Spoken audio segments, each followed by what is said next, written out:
प्रभु यीशु के मधुर और मीठे नाम में आप सबों को जय मसीह। एक बार फिर से मैं आज की सुबह आप लोगों के बीच में आया हूँ। जबकि आज की सुबह हम सबों के लिए एक विशेष सुबह है, एक महत्वपूर्ण सुबह है, जब हम बड़े आनंद के साथ पूरी दुनिया आज हमारे मसीहा, हमारे मुक्तिदाता के जन्म पर्व को मनाती है। जब हम क्रिसमस को मनाते हैं तो चारों तरफ खुशी का माहौल है और आनंद का माहौल है। और ऐसे ही आनंद के माहौल में मैं भी आप लोगों के साथ जो है आनंद का सुसमाचार शेयर करना चाहता हूँ, बताना चाहता हूँ। मेरे प्रियो, हम आज बात करेंगे, are we ready for Christmas? क्या हम बड़े दिन के लिए तैयार हैं? क्या हम क्रिसमस के लिए तैयार हैं? जब हम तैयारियां का शब्द कहते हैं, जब हम कहते हैं हम तैयार हैं बड़े दिन के लिए, तो हमारा मतलब होता है कि हमने अपने घर को सजा लिया है, अच्छे अच्छे पकवान बना लिए हैं, केक बन गए हैं, अच्छे अच्छे नए नए कपड़े हमने खरीद लिया है, हमने अपने दोस्तों को इनवाइट कर लिया है, हमने अपने घर की सफाई अच्छे ढंग से कर ली है। जब हम कहते हैं हमने तैयारियां कर ली है, तो हमारा जो जो समझ है, जो मन है, वो हमें यही सब चीज़ों को याद दिलाता है। अगर हमने ये सारी चीज़ें नहीं की है तो हमारा मन हमें ये कहता है कि नहीं, अभी तो तैयारियां बाकी है, अभी तो तैयारियां बाकी है। मेरे प्रियो, आज मैं भी कुछ चीज़ों के बारे में कहना चाहूँगा। मैं आज कुछ तैयारियों के बारे में आप सबको याद दिलाना चाहूँगा, जिन तैयारियों के बारे हो सकता है आपने कई बार संदेशों में सुना होगा, वचन में सीखा होगा और समझा होगा। उन्हीं चीज़ों को मैं एक बार फिर से आप लोगों के सामने दोहराऊंगा, आप सबको को याद दिलाने का प्रयास करूंगा। प्रभु चाहता है कि हम भी तैयारियां कर ले, लेकिन कौन सी तैयारियां हैं? प्रभु किस तरह से हमें तैयार होने के लिए कहता है? हम किस तरह से आज के इस बड़े दिन के लिए तैयारी कर सकते हैं? मेरे प्रियो, हम जो है तैयारियों के बारे में जब बातचीत करते हैं, तो मैंने आपको बताया कि घर की सफाई के बारे में हम बात करते हैं, जो है नए नए पकवान और कपड़ों के बारे में बातचीत करते हैं, अपने दोस्तों को इनवाइट करने के बारे में बातचीत करते हैं। लेकिन केवल यही तैयारियां नहीं है जो प्रभु चाहता है कि आप और हम करें। उसके जन्मदिन को मनाने के समय हम केवल यही तैयारियों को ना करें, प्रभु चाहता है अपने मन को भी तैयार करें। प्रभु चाहता है अपने हृदय को भी हम तैयार करें। मेरे प्रियो, आज का जो वचन मैं आप लोगों के साथ बांटूंगा वो मैंने लिया है मत्ती रचित सुसमाचार, उसका पहला अध्याय और उसके 18 पद से लेकर 25 पद तक मैं आप लोगों के लिए पढ़ूंगा। मत्ती रचित सुसमाचार, उसका पहला अध्याय 18 पद से लेकर 25 पद तक मैं आप लोगों के लिए पढ़ूंगा। यहाँ वचन इस प्रकार से लिखता है, यीशु मसीह का जन्म इस प्रकार हुआ कि जब उसकी माता मरियम की मंगनी यूसुफ के साथ हो गई थी, तो उनके इकट्ठा होने से पहले वह पवित्र आत्मा की ओर से गर्भवती पाई गई। अतः उसके पति यूसुफ ने, जो धर्मी था और उसे बदनाम करना नहीं चाहता था, उसे चुपके से त्याग देने का विचार किया। जब वह इन बातों के सोच में ही था, तो प्रभु का स्वर्गदूत उसे स्वप्न में दिखाई देकर कहने लगा, हे यूसुफ, दाऊद की संतान, तू अपनी पत्नी मरियम को अपने यहाँ ले आने से मत डर, क्योंकि जो उसके गर्भ में है वह पवित्र आत्मा की ओर से है। वह पुत्र जनेगी और तू उसका नाम यीशु रखना, क्योंकि वह अपने लोगों को उनके पापों से उद्धार करेगा। यह सब इसलिए हुआ कि जो वचन प्रभु ने भविष्यवक्ता के द्वारा कहा था वह पूरा हो। देखो, एक कुंवारी गर्भवती होगी और एक पुत्र जनेगी और उसका नाम इमानुएल रखा जाएगा, जिसका अर्थ है परमेश्वर हमारे साथ है। तब यूसुफ नींद से जागकर प्रभु के दूत की आज्ञा के अनुसार अपनी पत्नी को अपने यहाँ ले आया, और जब तक वह पुत्र ना जनी तब तक वह उसके पास ना गया, और उसने उसका नाम यीशु रखा। मैं फिर यहाँ पर इस घटना में जो एक विशेष व्यक्ति की चर्चा हुई है वो है यूसुफ।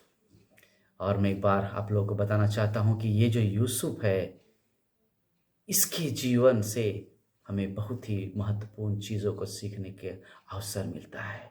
ये जो यूसुफ है, ये अपने जीवन के व्यवहारों से हमें कुछ सिखाता है कि हम किस तरह उस उद्धारकर्ता, उस मसीहा, उस राजाओं के राजा के जन्म पर्व को मनाने की तैयारी कर सकते हैं। यूसुफ का जो व्यवहार है वो मुझे बहुत पसंद आता है, क्योंकि हम उसके जीवन से कुछ चीज़ों को सीखेंगे और आज उनके जीवन से हम सीखेंगे कि वह किस प्रकार से प्रभु यीशु के जन्म पर्व की तैयारी करता है। Except God's will whatever it may be. परमेश्वर की इच्छा को स्वीकार कर ले, वह जो कुछ भी हो। ये बहुत कठिन काम होता है, ये बहुत मुश्किल बात है मेरे प्रियो। अगर हम कहें कि परमेश्वर की इच्छा आपकी जीवन में कुछ है और आप कुछ और चाह रहे हैं, आपकी और कुछ योजना, परमेश्वर आपसे और कुछ करवाना चाहता है,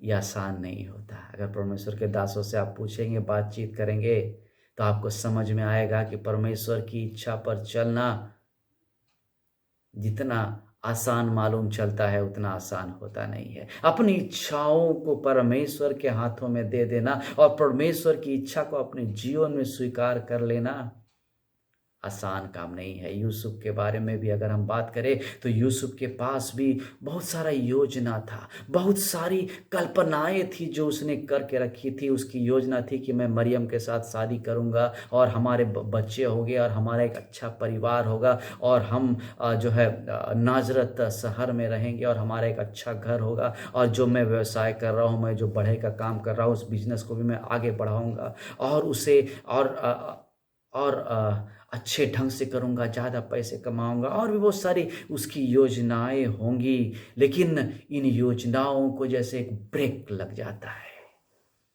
मरियम से उसे मालूम चलता है कि मैं तो गर्भवती हूँ और मेरा एक बच्चा जन्म होने वाला है। उसे समझ में नहीं आता कि मैं क्या करूं, मुझे क्या करने की आवश्यकता है। उसे लगता है कि ये मरियम जिससे मैंने इतना प्यार किया, इतना मोहब्बत किया, वह मुझे धोखा दे रही है। क्या वह मुझे धोखा दे रही है? क्या वह मुझसे झूठ बोल रही है? उसका जो सपना था, उसका जो विचार था भविष्य के लिए, जो उसने योजनाएं बनाई हुई थी, वो सारी योजनाएं जैसे जो कागज का घर के समान वो बिल्कुल ढह जाता है मेरे प्रियो। जो उसे मालूम चलता है उसकी पत्नी गर्भवती है और अब तक उसका शादी भी नहीं हुआ है और अब तक केवल उनकी मंगनी हुई है। आप समझ सकते हैं, अगर यदि आप अपने आप को यूसुफ के स्थान में रख कर देखेंगे मेरे प्रियो, तो अब आपको उसके जो है व्यवहार का पता चलेगा। कानून के अनुसार मरियम को पत्थरवा करके मार देना उचित था। कानून कहता था कि ऐसा होने से उस स्त्री को पत्थरों से इतना मारो कि वो स्त्री मर जाए। लेकिन ये यूसुफ अपने आप को सामने खड़ा करके कहता है, मैं उसे बदनाम नहीं करूँगा, मैं मरियम को बदनाम नहीं करूँगा, क्योंकि मैं मरियम से प्रेम करता हूँ। मैंने उससे वादा किया है कि मैं जीवन भर तुम्हारा साथ दूंगा। यूसुफ कहता है, मैं मरियम को बदनाम नहीं करना चाहता। उसे समझ में नहीं आ रहा है कि इस समस्या का समाधान कैसे होगा, लेकिन फिर भी वो कहता है कि मैं मरियम को बदनाम नहीं करूँगा, मैं उसे चुपचाप से छोड़ दूंगा। कोई कारण बता दूंगा, कोई ऐसे ही बहाना बना दूंगा और मैं उसे चुपचाप से छोड़ दूंगा। किसी को नहीं बताऊंगा कि उसके पेट में गर्भ है, वो गर्भवती है। उसने चुपचाप से उसे छोड़ने की योजना बनाई, किंतु उसे परमेश्वर पर भरोसा था। जब परमेश्वर का दूत उसके सामने उपस्थित होता है और जब परमेश्वर का दूत कहता है कि यह मरियम के जो गर्भ में है, ये परमेश्वर की ओर से है, ये मनुष्य की ओर से नहीं, ये परमेश्वर की ओर से है। और यूसुफ ने विश्वास कर लिया, ये परमेश्वर की ओर से। उसका जो सपना था उसको उसने एक किनारे पर रख दिया। उसने विश्वास कर लिया कि परमेश्वर की योजना मेरे जीवन में मेरी योजना से बढ़कर है। मैं जो चाहता हूँ उस चाहत से बढ़कर परमेश्वर की चाहत पूरी होना ही मेरे जीवन का मकसद है। मेरे प्रियो, आपके जीवन का क्या मकसद है? क्या आप भी यूसुफ के समान कहते हैं कि जो परमेश्वर की योजना है वो मेरे लिए, मेरी योजना से बढ़कर है? प्रभु चाहता है कि आप यूसुफ के समान तैयार हो जाए। वो एक विश्वासी मनुष्य था। वह एक विश्वासी मनुष्य था। उसने परमेश्वर पर भी विश्वास किया, उसने मरियम पर भी विश्वास किया। क्या हम ऐसी परिस्थिति में विश्वास करते हैं या विश्वास कर सकते हैं? मेरे प्रियो, रोमियो 8 का 28 बताता है, परमेश्वर जो कुछ भी करता है वो भले लोगों के लिए भलाई को ही उत्पन्न करता है। मेरे प्रियो, परमेश्वर पर यदि हम विश्वास करें तो जो कुछ भी हमारे जीवन में होता है या जो कुछ भी परमेश्वर हमारे जीवन के लिए करना चाहता है, वो भले ही हमें बुरा लगे, भले ही हमें समझ ना आए, यदि हम परमेश्वर पर विश्वास करेंगे वो हमारे लिए भलाई को उत्पन्न करेगा। दूसरा point, learn to care about other people. Yusuf के जीवन से हम सीखते हैं हमें दूसरों की चिंता करनी चाहिए। जिस प्रकार उसने मरियम की चिंता की, जिस प्रकार उसने उस नाजन्मे बच्चे की चिंता की, उसको अपना नाम दे दिया, मरियम को भी अपना नाम दे दिया। यूसुफ की पत्नी, यूसुफ का बेटा अब उससे कोई सवाल नहीं करेगा कि कुंवारी कैसे गर्भवती हो गई। उस यूसुफ ने एक बड़ा निर्णय लिया, उस कुंवारी गर्भवती को अपने घर ले आया, उससे विवाह कर लिया। लेकिन वचन यहाँ पर स्पष्ट बताता है, उसने परमेश्वर पर भरोसा किया और तब जाके ये निर्णय उसने लिया। मेरे प्रियो, क्या हम परमेश्वर पर भरोसा करके दूसरों के लिए काम करते हैं?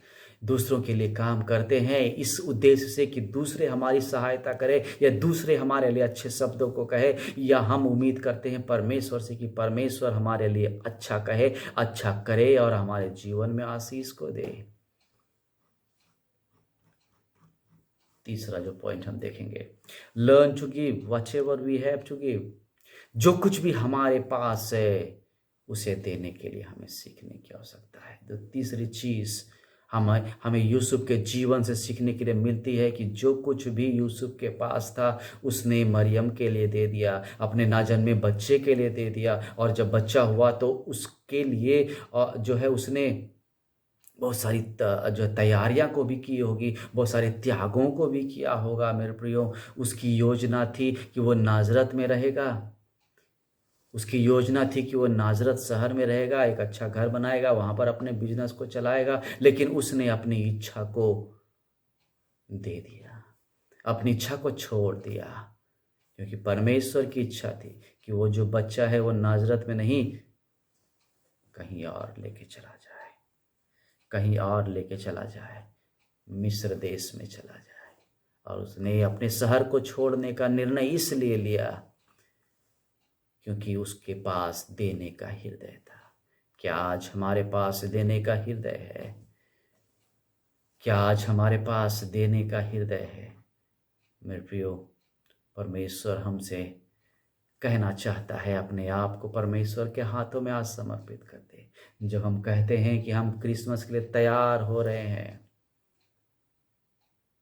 जब हम कहते हैं हम क्रिसमस की तैयारियां कर चुके हैं,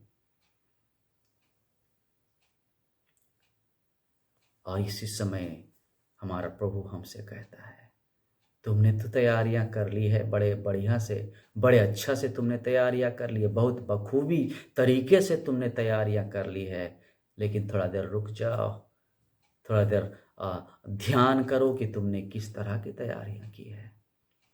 प्रभु कहता है मैंने तुम्हारे लिए अपना जीवन को दे दिया।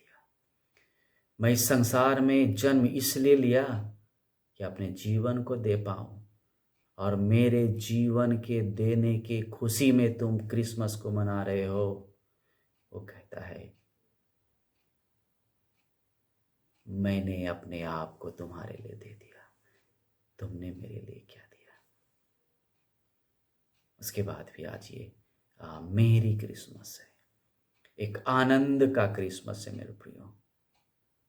एक बार मैं फिर से आप सबको याद दिलाना चाहता हूँ, are you ready for Christmas? क्या आप क्रिसमस के लिए आज तैयार हैं? जो अपने कपड़े नया बहुत सारी नई नई चीज़ें और अच्छे अच्छे पकवान और अच्छे अच्छे दोस्तों के साथ और नई नई जगहों में जाने की योजना बनाते हैं। ये सब अच्छी चीज़ें हैं, ये सब अच्छी चीज़ें हैं, लेकिन क्या आपने अपने व्यवहार को आज के दिन तैयार किया है? मैं आशा करता हूं कि आपका व्यवहार भी आज के दिन के लिए तैयार हो गया होगा। अगर नहीं तो मेरे प्रियो, तैयार कर ले। ये प्रभु आपसे कहता है, प्रभु आज आपके सामने खड़ा होकर कहता है, प्रभु आपके दिल के दरवाजे पर दस्तक देकर कहता है, क्या तुम तैयार हो मेरे जन्म पर्व को मनाने के लिए? I have given my life for you. मैंने तुम्हारे लिए अपने जीवन को दे दिया है। क्या तुम अपने आप को मेरे लिए दोगे? क्या तुम अपने आप को मेरे लिए देने के लिए आज तैयार हो?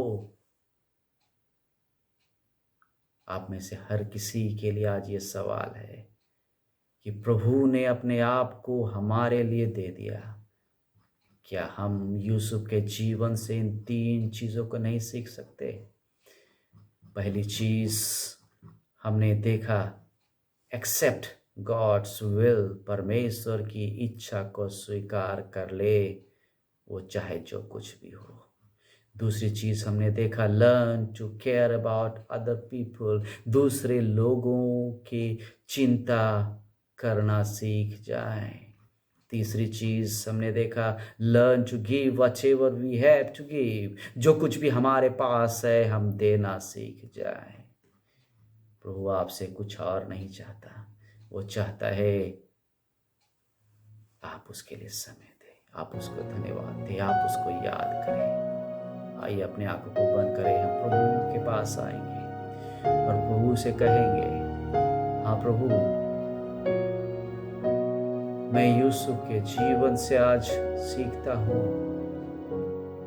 आपकी इच्छा को मैं भी स्वीकार करने पाऊँ। हाँ प्रभु, मैं यूसुफ के जीवन से सीखता हूँ, दूसरों के लिए देने का गुण सीखता हूँ। जो कुछ भी मेरे पास है उसे भी देने का गुण को मैं सीखता हूँ। मेरे जीवन में इन बदलावों को कीजिए प्रभु, ताकि मैं कह सकूं कि मैं क्रिसमस के लिए तैयार हूँ, ताकि मैं कह सकूं प्रभु, मैं क्रिसमस के लिए तैयार हूँ, मैं बड़े दिन के लिए तैयार हूँ। मेरे प्रभु, इस प्रकार यूसुफ ने अपनी योजनाओं को, अपनी अभिलाषाओं को, अपनी इच्छाओं को आपकी इच्छा पूरी होने के लिए दे दिया, हम भी अपने आप को आपकी इच्छा पूरी होने के लिए देने पाए।